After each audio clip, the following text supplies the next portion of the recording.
बंदर दीगर हैवानात की तरह एक हैवान है, मगर बाज़ मुफक्करीन के मुताबिक बंदर की पैदाइश आम जानवरों की तरह नहीं हुई, बल्कि वो एक तब्दील शुदा मखलूक है।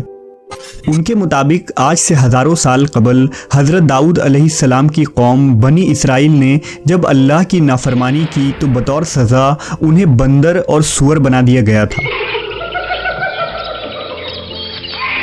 इस सख्त अजाब का जिक्र कुरान मजीद की आयतों में भी मिलती है। तो क्या आज इस ज़मीन पर जो बंदर मौजूद हैं वो कौम बनी इसराइल की नस्ल से हैं जो आज तक इस अजाब में मुब्तला हैं? इस बात में कितनी सच्चाई है हम इस वीडियो में जानेंगे।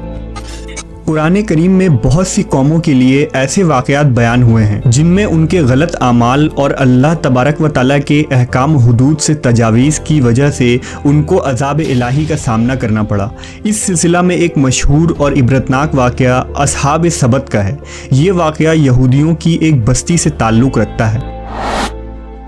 ये वाक़या हज़रत दाऊद अलैहिस्सलाम के दौर का है। उस ज़माने में हज़रत याकूब की औलादें जो बनी इसराइल कहलाती थीं, उनकी आबादी लाखों में थी, जो अर्ज़ फ़लस्तीन और यरूशलेम में आबाद थे। उनमें से एक कबीला बनी इसराइल से इलाहिदा होकर एक दरिया के किनारे ईला नामी बस्ती में आबाद हो गए। उन लोगों की तादाद 70,000 के करीब थी और ये नहायत ही सरकश और नाफरमान लोग थे। इन लोगों ने अक्सर काम अहकाम तौरेत के ख़िलाफ़ शुरू कर दी। तौरेत के मुताबिक हराम करदा चीज़ों को इन्होंने अपने ऊपर हलाल बना लिया और मूसा अलैहिस्सलाम की शरीयत के मुनकिर हो गए।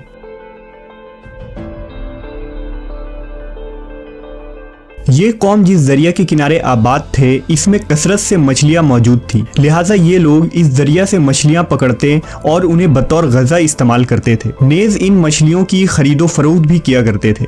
लिहाजा अल्लाह ने उन्हें एक आजमाइश में डाला।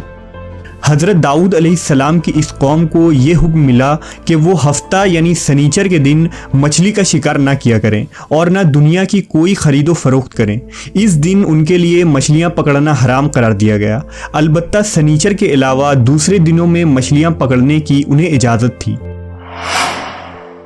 लिहाजा हज़रत दाऊद अलैहिस्सलाम के हुक्म से इस कौम ने इतवार से जुमा तक मछलियाँ पकड़ना शुरू कर दी, मगर हफ्ते को मछलियाँ दरिया में ज़्यादा होती और बाकी के 6 दिन कम होती।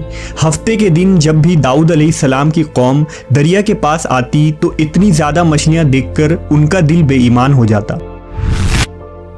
शैतान ने उनके इस लालच का फ़ायदा उठाकर उनको उकसाना शुरू कर दिया और उन्होंने सोच लिया कि सनीचर को वो दरिया में जाल लगा दिया करेंगे और इतवार को पकड़ लिया करेंगे। इस तरह कुछ लोगों ने जाल लगा लिए और कुछ लोगों ने छोटे छोटे हौज घर तक बना लिए और इस हौज का दरिया तक रास्ता बना दिया। हफ्ते के दिन जब मछलियाँ इन हौज और जाल में आ जाती तो वो उसे पका कर खा लेते।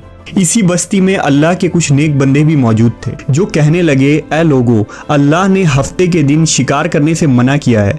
ये जो तुम जाल फेंकते हो या छोटे छोटे तालाब बनाते हो, इनमें हफ्ते के दिन अगर मछली फंसती है तो ये शिकार हफ्ते के दिन का होगा। अल्लाह के अजाब से डरो, अल्लाह की नाफरमानी ना करो। वो लोग इन लोगों का मजाक उड़ाने लगे कि हमारी जो मर्जी होगी हम वो करेंगे।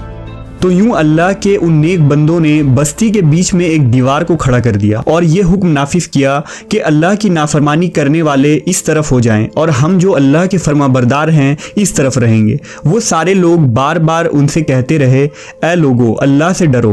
कौम समूद और कौम लूत का जो हश्र हुआ इसको याद करो। अल्लाह की नाफरमानी ना करो वरना तुम पे भी कोई अजाब आ जाएगा। वो सारे नाफरमान जिनकी तादाद 12,000 के आसपास थी, सब हंसते रहे और कहने लगे, ये तो सब किताबी बातें हैं, हम पे कोई अजाब नहीं आएगा। बस जैसे ही वो ग्रोह 2 हिस्सों में तकसीम हो गया, एक वो जो अल्लाह के फरमाबरदार थे और दूसरे वो जो अल्लाह के नाफरमान बंदे दीवार के उस तरफ थे। वो नाफरमान पूरी रात हंसते रहे, मजाक उड़ाते रहे और अल्लाह के ख़ास बंदे दीवार के उस तरफ अल्लाह से माफ़ी मांगते रहे। अगले दिन जैसे ही सुबह हुई, वो नेक सालेह इंसान उठे। उन्होंने महसूस किया कि दीवार के उस तरफ से किसी इंसान की आवाज़ नहीं आ रही थी। जैसे ही दीवार के उस तरफ चढ़कर देखने लगे तो देखा कि सारे के सारे लोग बंदर की शक्ल में तब्दील हो चुके थे और बंदर की हरकतों को अंजाम दे रहे थे।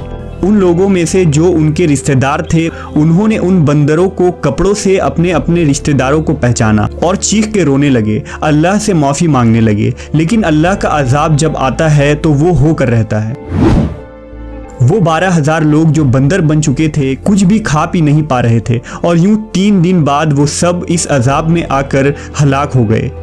अल्लाह का अजाब बहुत ही सख्त होता है और नाफरमान और सरकश लोगों के लिए जब अजाब इलाही का फैसला हो जाए तो अल्लाह के हुक्म से पूरी कौम इस तरह हलाक हो जाती है कि वो आने वाले लोगों के लिए एक इबरत बन जाती है। बहरहाल ये नज़रिया कि मौजूदा बंदर उन लोगों की औलादें हैं जिन पर अजाब आया था ये गलत है, क्योंकि उनसे पहले भी दुनिया में बंदर मौजूद थे और सही रिवायतों के मुताबिक बनी इसराइल की ये कौम जब बंदर में तब्दील हो गई थी तो 3 दिनों तक यूं ही जिंदा रहे और फिर रोते रोते सारी कौम मर गई, लिहाजा उनकी नस्ल आगे नहीं बढ़ी।